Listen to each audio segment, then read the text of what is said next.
and Wang Vong is the title of Thục Phán, who ruled over the kingdom of Âu Lạc from 257 to 207 BC. The leader of the Âu Việt tribes, he defeated and seized the throne from the last Hung king of the state of Văn Lang, and united its people, known as the Lạc Việt, with the Âu Việt. In 208 BC, the capital Silo was attacked and the imperial citadel ransacked, and Wang Vong fled and committed suicide. Historical accounts. According to old Vietnamese historical records, Thai Viet's Kentucky Tone Thuan calmed in Viet's Thong Jam Kong Muc. Thục Phán was a prince of the Chinese state of Shu, sent by his father first to explore what are now the southern Chinese provinces of Guangxi and Yunnan, and second to move the people to modern-day northern Vietnam during the invasion of the Qin dynasty. Some modern Vietnamese believe that Thục Phán came upon the territory of Viet tribes. After assembling an army, he defeated the 18th dynasty of the Hung king, the last line of rulers of the Hong Bang dynasty of Văn Lang. Around 257 BC, he proclaimed himself and Wang Vong. He then renamed Văn Lang as Âu Lạc after the names of the conquering and conquered peoples. He established his fortress and new capital on a rise above the Red River Valley at Cổ Loa in present-day Hanoi's Dong Anh district, about 16 kilometers northeast of downtown. Thục Phán and Ołac's administration. There is not much recorded or written about how the new Âu Lạc was administered and organized. Nonetheless, based on legendary records, he is assumed to have been an astute, intelligent, and significant figure. Certainly he was a talented general who knew how to exploit the confusion and turmoil in China during that period, not only to grab a piece of land for himself but also to secure his state's prosperity and survival. Around that same time, various states were fighting for control of China. Eventually, the Qin state rose to power and unified China under Emperor Qin Shi Huang. While Qin Shi Huang ordered the construction of the Great Wall, and Wang Vong had begun the construction of a spiral fortress called Silo Citadel to defend against invasions. The legend of Silo Citadel and the magic crossbow. Silo Citadel and Âu Lạc. After Thục Phán defeated the last Hung king and ascended to the throne as and Wang Vong, he renamed Văn Lang to Âu Lạc and established Silo Citadel as the new capital. He saw the strategic and geographic importance of Silo. On two of its sides, Silo was surrounded by impenetrable mountains and forests.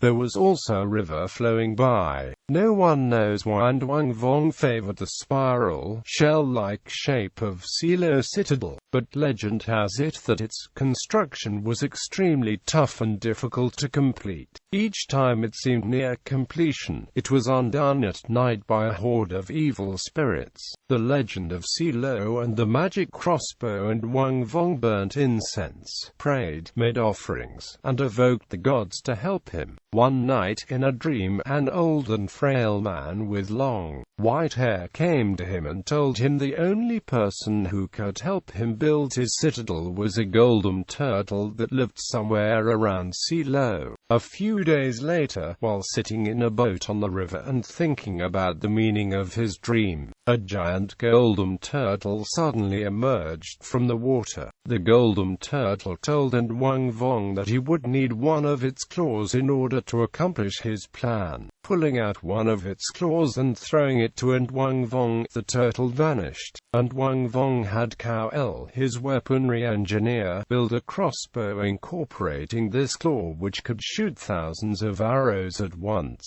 Indeed, right after obtaining this claw, Wang Vong saw his fortunes change. His capital started taking shape. His kingdom prospered and soon was coveted by neighboring states. Among one of those who coveted his territory was Zhao Tuo, a keen general who refused to surrender to the newly established Han dynasty. For a period of 10 years around 217 to 207 BC, Triutar attempted many invasions to conquer Âu Lạc but failed each time due to An Vuong's military skills and defense tactics. Triutar's scheme Triutar, having been beaten several times, devised a new plan.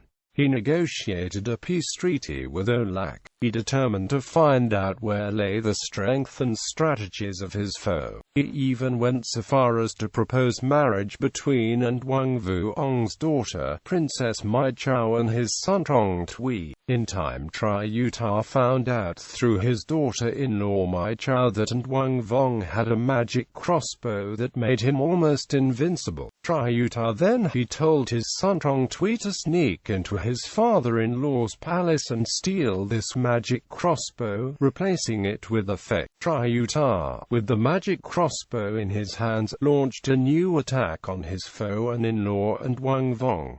The deaths of Mai Chao and Trong Tui. This time, Silo Fortress fell into Triutar's hands.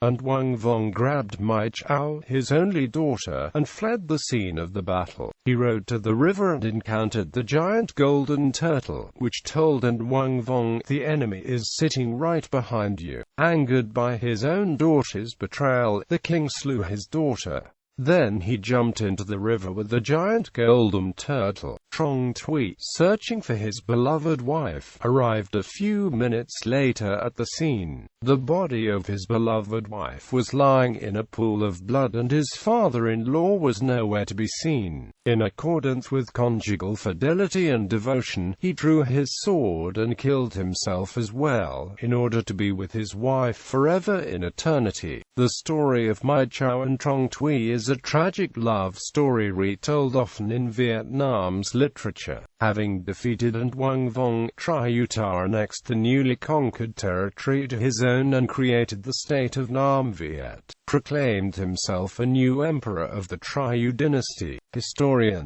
Vietnamese historians typically viewed the main events of this era as having roots in historical fact. However, interpretation and reconciliation of the history of the period has been set in, and sometimes against, the history of Soviet interpretation of history.